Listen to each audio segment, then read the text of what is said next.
episode of Catfish was given what it was given, you know. Living my life like it's golden, living my life like it's golden, living my life like it's golden, living my life like it's golden, living my life like it's golden. What's going on, y'all? It's your favorite Auntie MoMo. We are back again for another episode review of Catfish, y'all.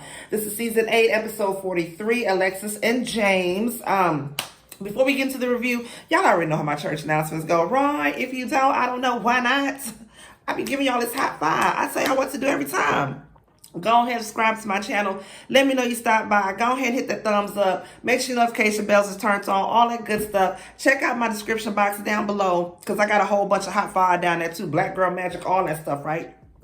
My throat is a little scratchy. I was yelling at my son's football game today. I mean, his practice today. I'm sorry, y'all. So I'm trying to get through this review as fast as I can because I feel like I'm sounding like a whole ass no limit soldier or something right up here in my throat.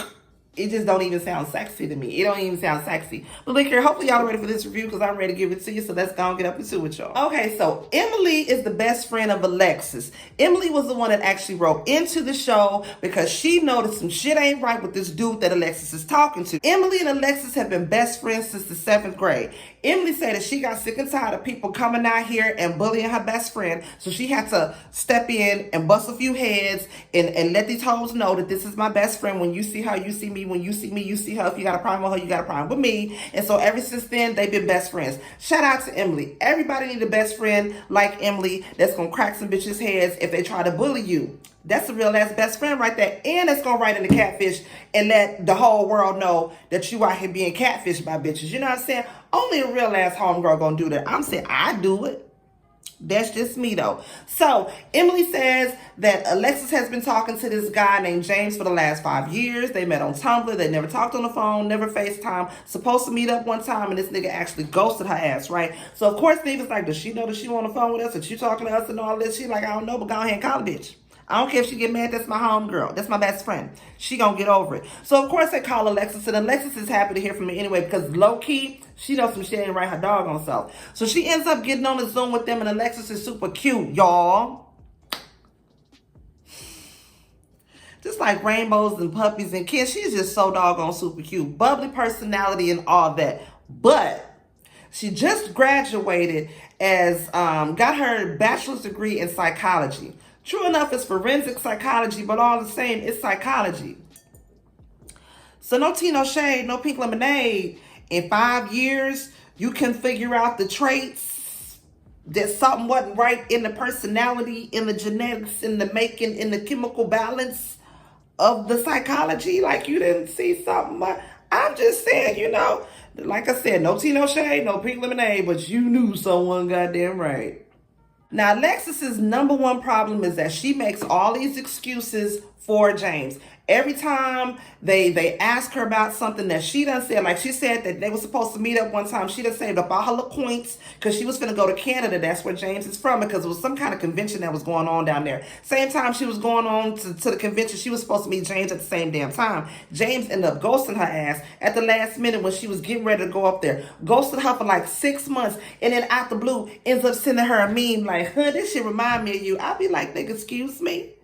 The fuck you been for the last goddamn 6 months? I was supposed to come see your monkey ass. But then he just popped up like it wasn't nothing. And she just never questioned it, let it all go like it wasn't nothing, right? She also says that the reason they never talked on the phone because James always says he doesn't like the sound of his voice. He always makes up these doggone excuses. So in the meantime, in between time for the last goddamn 5 years, they've either been talking through Tumblr or more recently through Discord. Every once in a while they text. Again, she has the man's phone number, but ain't reached out and touched his ass. That's neither here nor doggone there. She says this past New Year's, she was up with her homegirl, Emily Child, probably drinking, feeling good, done had her couple of little shots, whatever.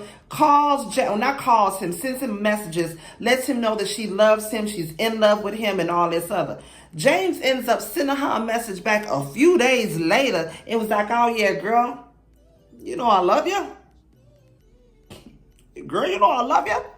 Like, wasn't even enthusiastic about it or none of that. But again, She's making excuses for him, you know, this, that, and the other. Now, here recently, within the last year, Jaymes did reveal to her that he is beginning his process to go through his transition. He is actually transitioning female to male. And she's one of the first people that he has come out to. He has been comfortable to, right? Now, again, in 5 years, you done felt comfortable within the last year, let her know something big and significant about that in your life, but you can't call this girl on the phone.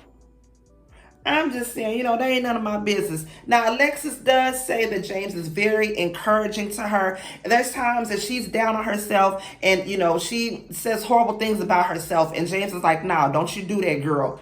Bitch, you used the shit. You were the one girl. You better love you. And God damn it, if you don't love you, ain't nobody gonna love you. Like, he just makes her feel really good about herself. And so that's another reason why she holds on to that little friendship or whatever that she has with him. Again, although in her mind, they're in a relationship. But again, this nigga really didn't say reciprocate the I love you back like she gave him when she was drunk or tipsy on New Year's. You know what I'm saying? Now, what she does know about Jaymes is that he works at a bookstore and he sent her some flowers for her graduation. She actually sent him some music to Canada, to a Canadian address. So she does know that for sure the fool is in Canada. Her biggest thing is she just want to make sure that Jaymes is who he is, because again, she is ready to save up her little coins, everything she got, to go ahead and move to Canada, get her some Canadian bacon, and be all up with the Canada folks behind this dude that, again, in 5 years, mama, with a whole bachelor's in psychology, ain't talked to him on the phone, ain't FaceTime, Zoom, Skyped it. Nowadays in 2021, that is not no excuse. If you can't FaceTime, you can Facebook Messenger. If you can't Facebook Messenger, you can goddamn IG. If you can't IG, you can StreamYard it. If you can't StreamYard it, you can Zoom it. If you can't Zoom it, you can Skype it. It's everything you can do with it. So nowadays, ain't no excuse for that.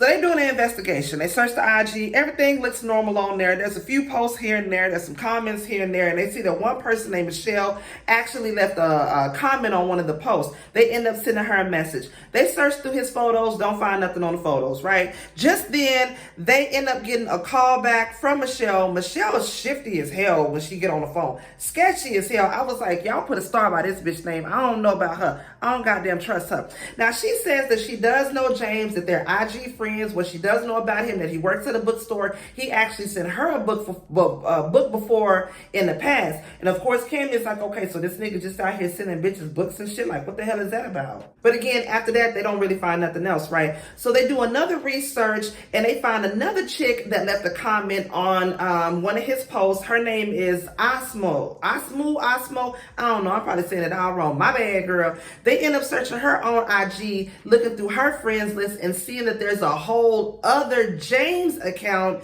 that's on the doggone IG. So they like, okay, now where this one come from? Because Alexis didn't mention nothing about Jaymes having two different social media accounts, right? So just then, Osmo ends up calling them on Messenger. Another sketchy ass chick. I'm like, all right, y'all put another post-it or star next to this bitch doggone name, because she just, again, I don't know. But then again, I guess I kind of be like, what you sending me, Neale from Catfish? Who the fuck using my doggone picture? Because I know somebody trying to catfish with my goddamn fine ass child. Let me stop.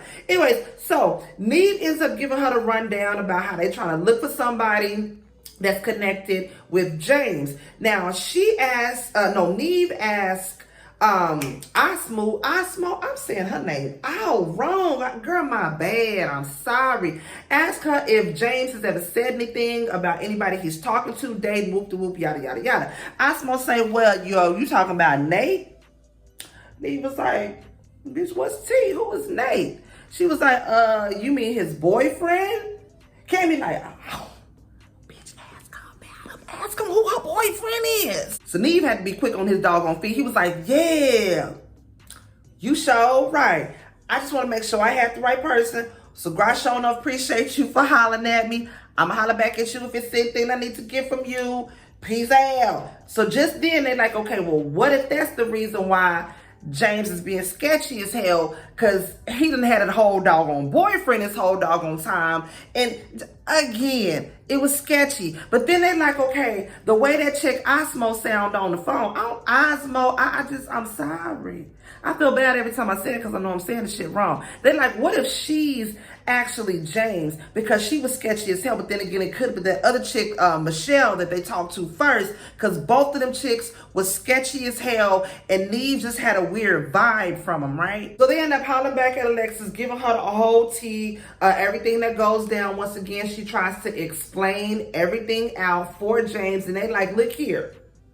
You can't explain nothing out for this dude, okay? Ain't no explanation why in 5 years he done stood you up, he done ghosted you, he done did all this shit to you. Mama, you gonna have to get that shit out your head, okay? This nigga's doing something wrong. We finna have to get down to the bottom of this because this is what I do, okay? I find shit out like this, right? So they end up telling her about that other Facebook account that James had as well. She actually knew about that account because she said that was right before James decided that he wanted to go ahead and fully transition. And so that was his old Facebook account under the old, person that's no longer who he is. And so she wasn't even surprised by that. So that was really kind of like, okay, little teeny fizzle pop, you know what I'm saying? Because I got excited too. But when she said that, I was like, oh. Okay, well, bitch, I thought I found something out. Anyways, so Neve ends up sending James a message like, look here, I got your girl here. She trying to meet you. We know something ain't right with you. Go ahead, holler back at me. You know what I'm saying? I do this. Time's up. What's good? The next day, Neve actually ends up getting a message back from James, and it says that he's not ready to be honest with her right now. So, you know what? I bet it's so frustrating because whenever they send a message to somebody like, hey, I got somebody here that obviously we know you fucking catfishing. We trying to get y'all to meet what's good. When they like, no, I don't want to try to convince the motherfucker to do something that you don't want to have to convince them to do it. It's like, come on now, stop playing. We know you not you, so just stop playing. That's got to be irritating. Oh, Neve, I don't envy your job. I want your job, and I don't envy your goddamn own job. But he didn't end up responding back because Neve sent a response back like, look here, I know you this, I know you that, but come on to the light, Caroline. We gonna help you. We gonna hold your hand. Come outside, ain't nobody gonna jump you. So finally, he responds back and he's like, okay, fine. I don't want to lose my friendship. It was that fucking simple. That fucking simple. They end up sending James a Zoom link. They wait, and lo and behold, surprise, it's James. Or he prefers to be called Jay. It was actually the real person. Actually, real person, okay? Now, this is the thing, though. Jay says that he suffers body dysmorphia, being a trans male. He's not comfortable in his body. He's not comfortable with his voice. He barely is even, at a point of time, was accepting of himself. So the fact that he has somebody else like Alexis that accepts him fully for who he is, that was hard for him to accept and hard for him to comprehend. He said when he came out to his family that his family wasn't even supportive. And again, I say this all the time. I don't know, because I don't want to get too deep into that. I just can't imagine being in either Jay's shoes or hell, anybody else's shoes, and you already in a body that you know you're not supposed to doggone be in, and you try to come out to your family and your family don't support that. The people that's supposed to be there and love you regardless of what the fuck it is that you go through, they don't support you. I can understand how that can really play on your mental and your emotional, because Jay said he suffers from a lot of anxiety and a lot of depression, and it seems like overall he's just not really trusting of anybody, because he didn't even really trust fully himself or nothing like that, right? But the whole thing is, Alexis is like, I loved you regardless. I've been here for you this whole time. Like, what's tea, nigga? What's good? Now, Jay does admit that in November, he dated a guy named Nate for about 3-4 months. And, Neve asked Jay, well, why didn't you say something to Alexis about this? And Jay's whole thing was, I love Alexis and I don't want to lose Alexis. Now, Neve started to feel like something was kind of off with that, because it's not right. I understand you love her, you don't want to lose her, but at the same damn time, it's not right for you to sit up here and string her along while you out here dating other people. I'm going to put you on the back burner. I'm going to get to you. Hold on. Taylor Swift, you got a good album, but Beyonce shit was the best of all time. Like, it's not right for you to do her like that. So Neve ends up having a sidebar and talking with Alexis, Neve and Kimmy, and they let her know, look here, bitch, you need to do your hair toss, check your nails, and figure out how the fuck you feel, because bitch, you need to feel good as hell. You are bomb as hell. You beautiful. You got a whole ass bachelor's degree. You got your whole ass career. You ain't got no kids. You ain't got no 5,100 baby daddies out here. You got beautiful ass goddamn skin, a beautiful personality, and you just bomb as hell. And you need to realize that about yourself, and you need to let this motherfucker know, look here, either you gonna accept all this, or you can kick rocks with open-toe shoes. And that's just what the hell it is. So I did like the pep talk that they gave her. And of course, you know, Big Sis Cammy is always coming through. This braid getting on my damn nerves. Big Sis Cammy always coming through with that good ass advice. And you know, that gives Alexis that boost that she needs. So when they get back on the Zoom call with Jay, she like, look here, what's T? Is we are, and you gonna be my boyfriend or not? He was like, look here, girl, I love you. I love you, and I'm sorry, and I don't want to lose you. And it's going to be me and you. She said, so let a bitch know it's real. We changing Facebook statuses, or like we exchanging necklaces. He like, hell yeah. So they end up staying together, y'all.